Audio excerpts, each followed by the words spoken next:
Hello and welcome to Watch Releases Recap for the week of September 15th until September the 22nd.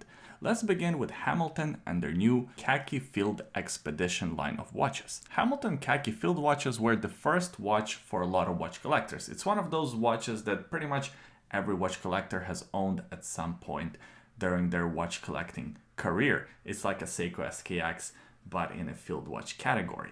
Well, now there is a new addition to this lineup of watches. It's a little bit more expensive and a little different. The new Khaki Field Expedition comes in two different case sizes. There's a 37mm case and a 41mm case. Both cases feature three different dial colors, which are available in both sizes. I'm really glad that Hamilton made all dial colors available in both sizes. Sometimes companies are doing weird things where one dial color is available in 37 but not in 41 and vice versa, and then you have to choose, you like this color but you like this size. No confusion here. Both sizes feature the same colors. There's the black dial, blue and white. Out of the three, black one is my favorite. I like that clean look. One thing to note, these field watches do not have the 24-hour indicator on the inside. They feature a much cleaner dial, kind of reminds me of almost the Murph. They also have a slightly different set of hands. These ones feature an arrow hour hand, which looks kind of neat. I actually think this dial looks very attractive. But of course, the biggest difference between this and the standard Khaki Field is this bezel. This new Expedition line of watches features a compass bezel. The version on the leather strap starts at 1,115 euros, and if you go for the one on the bracelet, that's close to 1,200 euros, and both case sizes are the same price. So the 37mm is the same price as 41. I haven't had a chance to check these watches out yet, but I know there are already some reviews on YouTube of them. As looking at the pictures right now, I can't tell which version I would go for, the 41 or 37. I think it's one of these watches that you have to try on to see which version would fit you better, because generally speaking, field watches have to be a bit smaller, so maybe the 37mm version makes sense.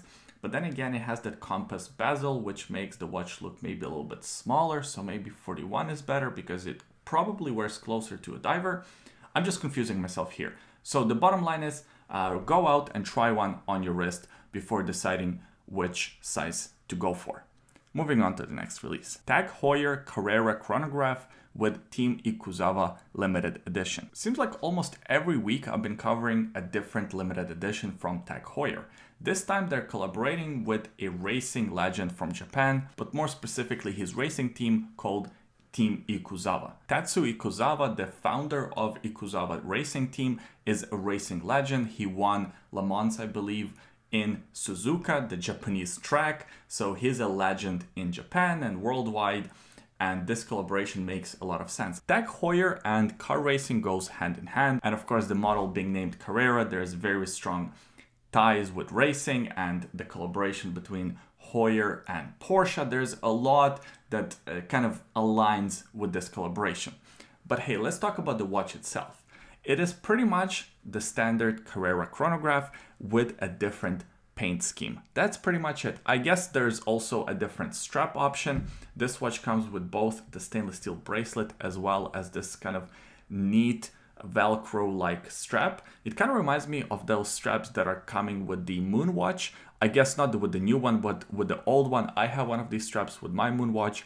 They had the NASA logo, but this one has the Team Ikuzawa logo. As far as the movement and the case, that's all standard. It has these pump style pushers. It has the Heuer 02 caliber movement, which is, by the way, an excellent chronograph movement, having I think 72 hours of power reserve, and it's also a high beat movement. There are really only two colors on the dial. There's red and there's white. Majority of the dial is white. Even the date wheel at the 6 o'clock position has red font, which I think is very good attention to detail. This model is limited to only 100 pieces, and they are priced at 6,250 Swiss francs, which is just under 7,000 US dollars. I think it's not actually a bad price. For some reason, I have a feeling that this watch might break through and become very desirable in a Japanese motorsport scene. The motorsport scene in Japan is very prominent. They're great motorsport fans over there, so I think this might become one of these watches that becomes very desirable there. But hey, time will tell. Pun intended.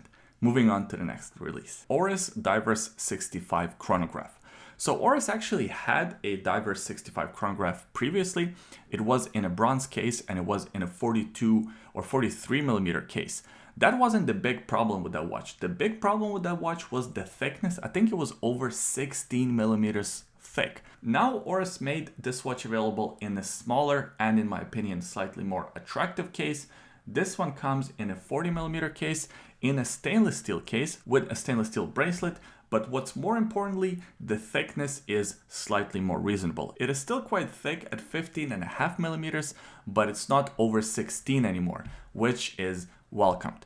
Why is the watch so thick? Well, first of all, it comes with a domed sapphire crystal, which of course adds some thickness. And secondly, it's powered by the Oris caliber 771, which is essentially a Sellita SW510. The watch also comes with 100 meters of water resistance, which is great for a chronograph, and is priced at 3,450 euros on the bracelet or 3,300 euros on the strap. I'd say go for the bracelet version because the difference is only 150 euros, which is like what, 175 US dollars. It makes sense to go for the bracelet version. I actually really like how this watch looks, if only it was a bit thinner. Zenith Defy Extreme Chronograph by Carl Cox. Zenith Defy line of watches has been a bit of a hit or miss to me personally.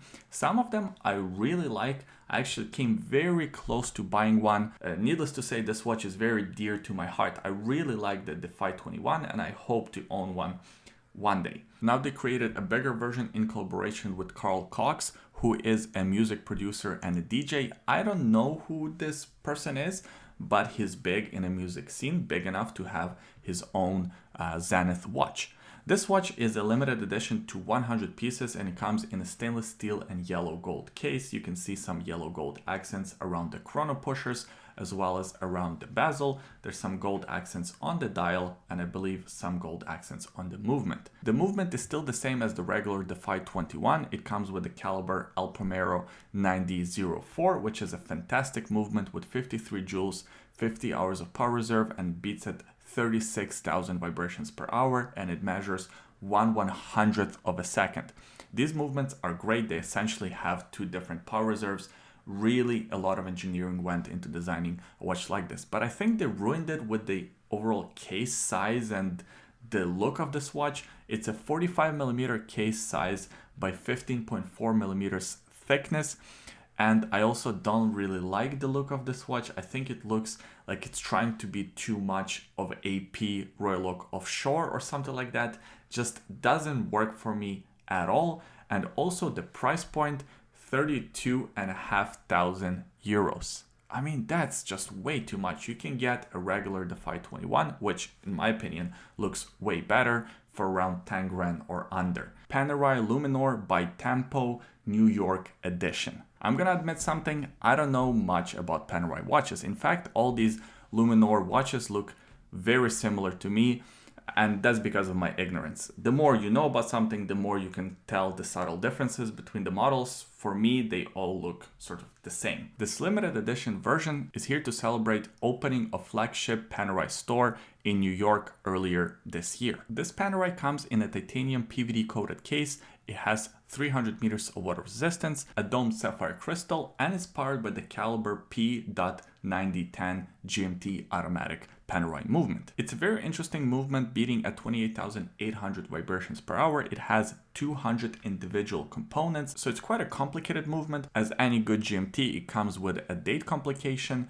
and a running seconds hand at the 9 o'clock position. One thing I don't really understand about this GMT is that it doesn't have the 24-hour indicator on the dial.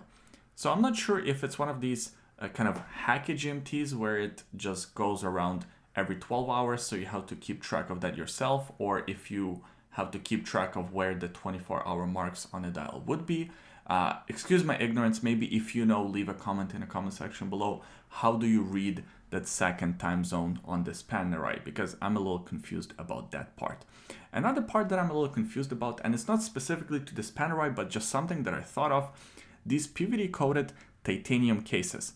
When you scratch the PVD coating, the titanium would shine through, right? Because The PVD coating, it's hardened, but it's still scratchable. And over time, if you wear this watch for years, especially a watch like this, that's supposed to be the stealth watch that you take diving and such, you probably are gonna scratch it. And then the PVD coating is gonna wear out and you're gonna start seeing the titanium color coming through, which is not gonna look very good. Or am I wrong? Again, it's not something specific about this titanium Panerai, but it's just about titanium PVD coated watches in general. I just never thought about it. But coming back to this Panerai GMT, it's going to be a limited edition to 212 pieces, and the watch is priced at $12,700 US. Hublot Big Bang UEFA Champions League Gen3 smartwatch. I'm not going to spend too much time on this watch because it is obviously ridiculous. It's a $6,000 Hublot smartwatch. Who is going to buy that? Well, I'll tell you who. Very rich people. The only reason why I'm mentioning this watch is to tell you my opinion on luxury smartwatches. I actually don't hate them. I just think they're pointless. Why would you buy this? Even if you have a lot of money, even if you have unlimited amounts of money, why? It's just bad. Even Apple Watch is better than this. Even the Samsung Galaxy Watch, or I don't know, a Garmin, is better than this. It just has more functions, is better in general. This will be obsolete in, I don't know, a year, 2 years. Just doesn't make sense. Buying this watch is like buying, I don't know, like a golden toothbrush. After a while, you just can't use it anymore. You have to throw it out, no matter if it's gold, titanium, or plastic. So don't buy the expensive one. And it's the same thing here. After a while, it just becomes obsolete and you have to throw it out. Take that $6,000 and buy yourself a Seamaster. A much better choice. And that's it. Those were the releases for this week. Surprisingly, no Grand Seiko or Seiko releases this week. Maybe they took a break for once. Leave your comments in the comment section below. Let me know what releases stood out to you, which ones you like, which ones you don't like. I always enjoy reading your comments. Also, give this video a thumbs up if you enjoyed it. Subscribe to the YouTube channel for more videos like this in the future. Thanks for watching this one, and we'll see you next time.